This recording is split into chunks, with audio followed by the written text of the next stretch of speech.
இப்போ நம்ம பார்க்க போகிறது ஹோமோஜீனியஸ் கேட்டாலிசிஸ், ஹெட்ரோஜீனியஸ் கேட்டாலிசிஸ். ஓகேவா? ஹோமோஜீனியஸ் கேட்டாலிசிஸ்னால் ப்ராடக்ட் ரியாக்டன்ட் கேட்டலிஸ்ட் எல்லாமே ஒரே ஃபேஸில் இருக்கும். ஓகேவா? சேம் ஃபேஸ் அப்படின்னா எல்லாமே ஒன்றா சாலிடாக இருக்கும், இல்லாட்டி எல்லாம் லிக்விடாக இருக்கும், இல்லாட்டி எல்லாம் கேஸாக இருக்கும். ஓகேவா? எல்லாம் ஒரே ஃபேஸில் இருந்துச்சுன்னா அது ஹோமோஜீனியஸ் கேட்டாலிசிஸ் அப்படின்னு சொல்லுவோம். எக்ஸாம்பிள் பார்த்தோன்னா இங்கே வந்துட்டு சல்ஃபர் டை ஆக்சைடு, ஆக்சிஜன், இது வந்துட்டு கேட்டலிஸ்ட் என்ன, நைட்ரஸ் ஆக்சைடு. ஓகேவா? ஸோ இது மூணுமே வந்துட்டு கேஷியஸ் ஃபேஸில் இருக்குது. இப்போ ப்ராடக்ட் சைடில் பாருங்கள், ப்ராடக்ட்டுமே ரெண்டுமே வந்துட்டு கேஷியஸ் ஸ்டேட்டில் இருக்குது. ஸோ இது என்னன்னு சொல்லுவோம், ஹோமோஜீனியஸ் கேட்டாலிசிஸ். ஓகேவா? அப்படின்னா நம்ம கேட்டலிஸ்ட்டும் வந்துட்டு இது ஏற்ற மாதிரி ஒரே ஃபேஸில் இருக்கும். ஓகேவா? செகண்ட் பாருங்கள், இத்தைல் அசிட்டேட், இது வந்துட்டு லிக்விடு. அப்போ வந்துட்டு இன்னொரு ரியாக்டன்ட் வாட்டர், இதுவும் லிக்விடு. ஸோ நம்ம எடுக்கிற கேட்டலிஸ்ட் வந்துட்டு சல்ஃபியூரிக் ஆசிட், இதுவும் வந்துட்டு லிக்விட். ஸோ எல்லாமே லிக்விட் ஃபேஸ், சேம் ஃபேஸில் இருக்கிறதுனால இது ஹோமோஜீனியஸ் கேட்டாலிசிஸ் அப்படின்னு சொல்லுவோம். ஓகேவா? ஹெட்ரோஜீனியஸ் கேட்டாலிசிஸ்னால் நம்ம எடுக்கிற கேட்டலிஸ்ட் மட்டும் டிஃப்ரெண்ட் ஃபேஸில் இருக்கும். சப்போஸ் இதில் வந்துட்டு ரியாக்டன்ட் ப்ராடக்ட் கேஷியஸ் ஃபேஸ்னால் நம்ம எடுக்கிற கேட்டலிஸ்ட் பாருங்கள், இது மெட்டல் இல்லையா, பிளாட்டினம் வந்துட்டு மெட்டல். ஸோ இது வந்துட்டு ஹெட்ரோஜீனியஸ் கேட்டாலிசிஸ் அப்படின்னு சொல்லுவோம். ஓகேவா? இப்போ இதே எக்ஸாம்பிள் தான். இங்கே வந்துட்டு கேஷியஸ் கேட்டலிஸ்ட் எடுத்திருக்கோம், என்னது NO எடுத்திருக்கோம். இங்கே பார்த்திங்கன்னா பிளாட்டினம் பிடி, இது சாலிட். ஓகேவா? ஸோ சேம் ரியாக்ஷன் வந்துட்டு இதுலேயும் நடக்கும், இதுலேயும் நடக்கும். இதில் நடந்துச்சுன்னா அது ஹோமோஜீனியஸ் கேட்டாலிசிஸ், பிளாட்டினம் வச்சு நம்ம பண்ணோன்னா ஹெட்ரோஜீனியஸ் கேட்டாலிசிஸ் அப்படின்னு சொல்லுவோம். ஓகேவா? நம்ம வந்துட்டு சல்ஃபர் ட்ரை ஆக்சைடு கிடைக்கும். அதே மாதிரி ஹேபர்ஸ் ப்ராசஸ் பாருங்கள், நைட்ரஜன் வந்துட்டு ஹைட்ரஜனோட ரியாக்ட் ஆகுது. இது ரெண்டுமே வந்துட்டு கேஷியஸ் ஃபேஸ். கிடைக்கிற அம்மோனியா, இதுவுமே வந்துட்டு கேஷியஸ் ஃபேஸு. நமக்கு என்ன எடுத்திருக்கோம் கேட்டலிஸ்ட்டு, அயன் எடுத்திருக்கோம். இது வந்துட்டு அயன் எப்படி இருக்கும், கேஷியஸாகவும் இருக்காது, லிக்விடாகவும் இருக்காது, இது ஒரு மெட்டல் இல்லைங்களா. ஸோ இது டிஃப்ரெண்ட் ஃபேஸில் இருக்கிறதுனால இது வந்துட்டு ஹெட்ரோஜீனியஸ் கேட்டாலிசிஸ் அப்படின்னு சொல்கிறோம். ஓகேவா?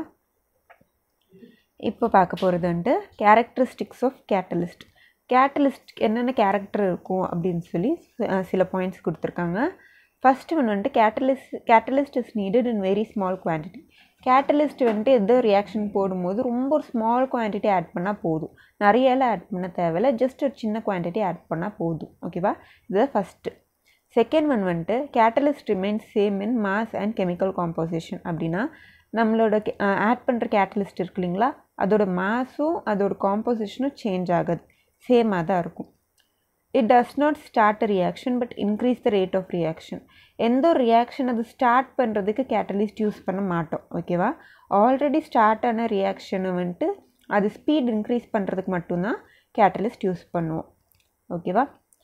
நெக்ஸ்ட்டு சாலிட் கேட்டலிஸ்ட் வந்துட்டு ஃபைன் ஃபார்ம். அப்படின்னா நம்ம சாலிட் கேட்டலிஸ்ட் இந்த மாதிரி அயனு, பிளாட்டினம் எல்லாம் சாலிட் கேட்டலிஸ்ட் இல்லைங்களா, அதை யூஸ் பண்ணும்போது அதை நல்ல பவுடர் ஃபார்மில் யூஸ் பண்ணும். அப்போ தான் வந்துட்டு கேட்டலிஸ்ட் வந்துட்டு அது சீக்கிரமாக ரியாக்ஷன் வந்துட்டு ரேட் இன்க்ரீஸ் பண்ணும். ஓகேவா? அது ஃபைன் ஃபார்மில் யூஸ் பண்ணணும். ஸ்பெசிஃபிக் இன் நேச்சர் அப்படின்னா எல்லா கேட்டலிஸ்ட்டும் எல்லா ரியாக்ஷனுக்கும் எல்லாம் பொருந்தாது.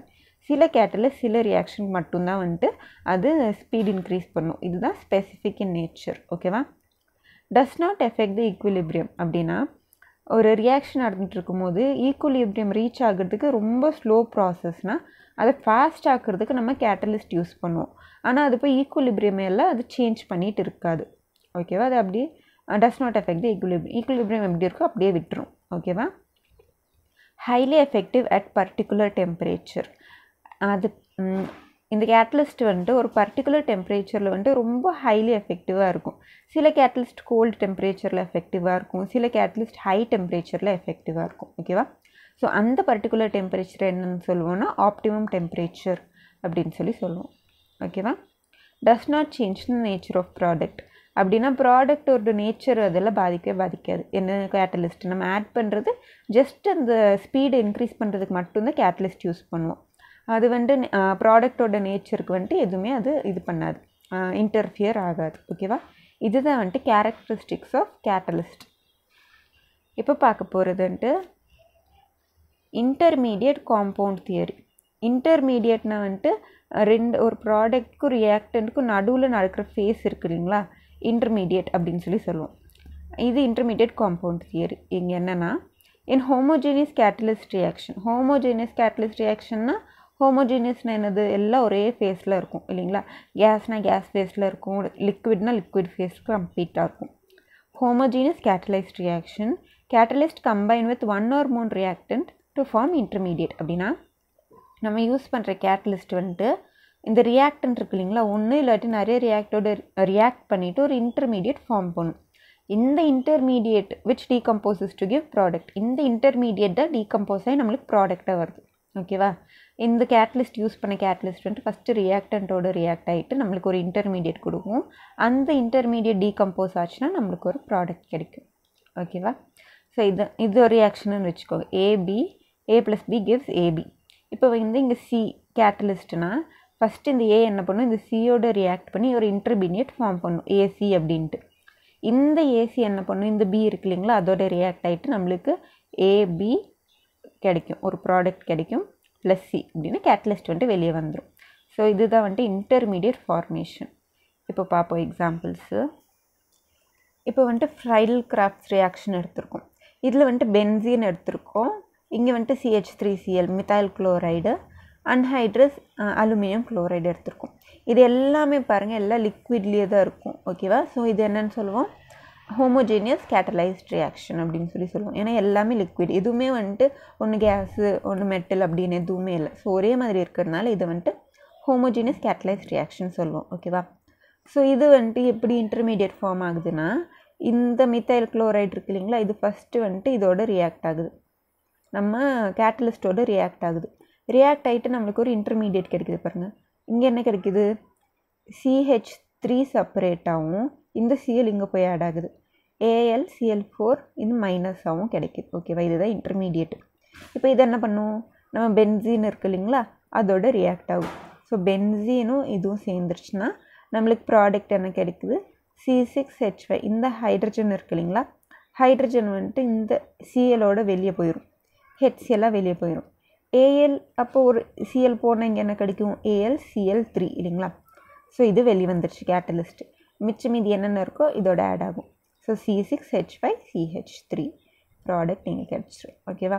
ஸோ ஒரு இன்டர்மீடியட் ஃபார்ம் ஆகிட்டு அதுக்கப்புறம் அந்த இன்டர்மீடியட் ரியாக்டன்ட்டோட ரியாக்ட் ஆகிட்டு நம்மளுக்கு ஒரு ப்ராடக்ட் கிடைக்கும். இதுதான் வந்துட்டு இன்டர்மீடியட் ரியாக்ஷன்.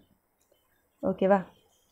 இப்போ பாருங்கள் இன்னொரு ரியாக்ஷன். இங்கே வந்துட்டு KClO3 MnO2 KCl, அப்புறம் வந்துட்டு